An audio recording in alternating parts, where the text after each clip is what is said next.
ABN news के top 10 खबरों में आपका स्वागत है। आइए रुख करते हैं देश की कुछ प्रमुख खबरों। हिमाचल की मंडी संसदीय सीट से जीती कंगना रनौत आज दिल्ली जा रही थी। इसी बीच उन्हें चंडीगढ़ एयरपोर्ट पर एक सीआईएसएफ गार्ड ने थप्पड़ मार दिया, जिसके बाद एयरपोर्ट पर हंगामा मच गया। एयरपोर्ट पर कंगना पर हिंसा करने वाली महिला जवान का नाम कुलविंदर कौर बताया जा रहा है, जिसका वीडियो जमकर वायरल हो रहा है। शिवसेना यूबीडी ने हाल ही में संपन्न चुनावों में महाराष्ट्र में 9 लोकसभा सीटें जीती, जो भाजपा के बराबर है, जबकि मुख्यमंत्री एकनाथ शिंदे के नेतृत्व वाले उनके प्रतिद्वंदी गुट ने 7 सीटें जीती हैं। एनसीपी नेता ने कहा कि उन्होंने ठाकरे से मुलाकात की और महाराष्ट्र में लोकसभा चुनावों में महाविकास आघाड़ी की सफलता के लिए उन्हें बधाई दी। बिहार के जाने माने यूट्यूबर और बीजेपी नेता मनीष कश्यप ने चुनाव परिणाम के बाद एक चौंकाने वाला ऐलान कर दिया। मनीष कश्यप के ऐलान से सियासी अटकलें तेज हो गई हैं। मनीष कश्यप के ऐलान के बाद सोशल मीडिया पर भी कई प्रतिक्रियाएं सामने आ रही हैं। कई लोगों ने तंज कसा तो कई लोगों ने हौसला भी बढ़ाने का काम किया। दरअसल मनीष कश्यप ने ऐलान कर कहा है कि मैं अब अपनी सियासी पारी के साथ पुराने काम पर लोकसभा चुनाव नतीजे जारी होने के बाद एनडीए एक बार फिर सरकार बनाने जा रही है। इस बीच शिवसेना नेता संजय राउत ने कहा कि मैं ये बार बार कह रहा हूँ कि मोदी जी की सरकार नहीं बनेगी। अगर उनकी सरकार बनी तो वो नहीं टिकेगी। उन्होंने आगे कहा कि आपको ऐसा नहीं लगता कि कांग्रेस के वोट बढ़ने में शिवसेना की अहम भूमिका रही है। महाविकास आघाड़ी मजबूती से काम करेगी और हमारे मन में कोई अहंकार नहीं है। लोकसभा चुनाव के नतीजों में भले ही बीजेपी के नेतृत्व वाले एनडीए गठबंधन ने सरकार बना ली, लेकिन विपक्षी गठबंधन इंडिया ने शानदार प्रदर्शन किया। इस समय असली जश्न इंडिया अलायंस मना रहा है।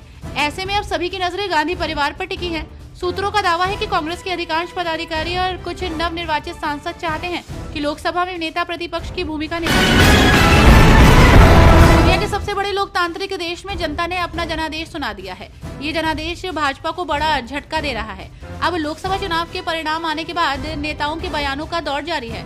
इस बीच मध्य प्रदेश के नगरीय प्रशासन मंत्री और भाजपा के कद्दावर नेता कैलाश विजयवर्गीय ने कहा कि कांग्रेस नेता राहुल गांधी ने बहुत मेहनत की, जिनका उन्हें फल मिला। विजयवर्गीय ने कहा कि हम सभी को जनता का जनादेश स्वीकार करना चाहिए।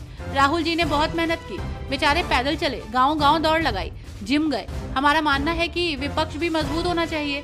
वहीं इंडिया गठबंधन को उत्तर प्रदेश में मिले समर्थन को लेकर कैलाश विजयवर्गीय ने कहा कि इस पर हम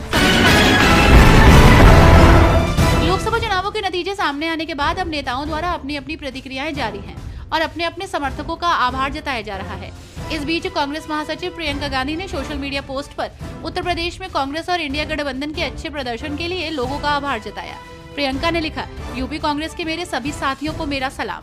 मैंने आपको धूप और धूल में कड़ी मेहनत करते हुए देखा। आप झुके नहीं, आप रुके नहीं। कठिन से कठिन दौर में आपने लड़ने की हिम्मत।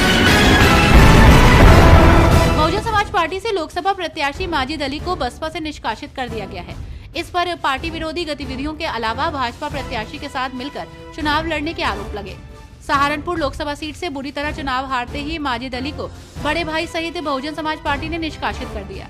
माजिद का निष्कासन राजनीतिक गलियारों में चर्चाओं का विषय बना।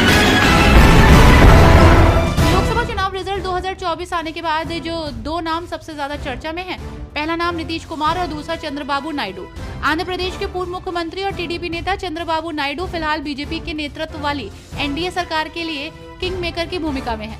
आंध्र प्रदेश में बीजेपी के साथ मिलकर चुनाव लड़ने वाली टीडीपी वहां सत्ता में आ गई। अभिनेता से नेता बने सुरेश गोपी ने लोकसभा चुनाव में त्रिशूर लोकसभा सीट जीतकर केरल में पहली बार भाजपा का खाता खोला है। उन्होंने अनुरोध किया कि उन्हें एक मंत्रालय तक सीमित न रखा जाए, बल्कि वो सांसद के रूप में लोगों के लिए मंत्री की तुलना में अधिक काम कर सकते हैं। उन्होंने कहा कि त्रिशूर से जीतने के कारण सांसद के रूप में उनका काम यहीं तक सीमित नहीं रहेगा, बल्कि वो सांसद के रूप में लोगों के लिए मंत्री की तुलना में अधिक काम कर सकते हैं।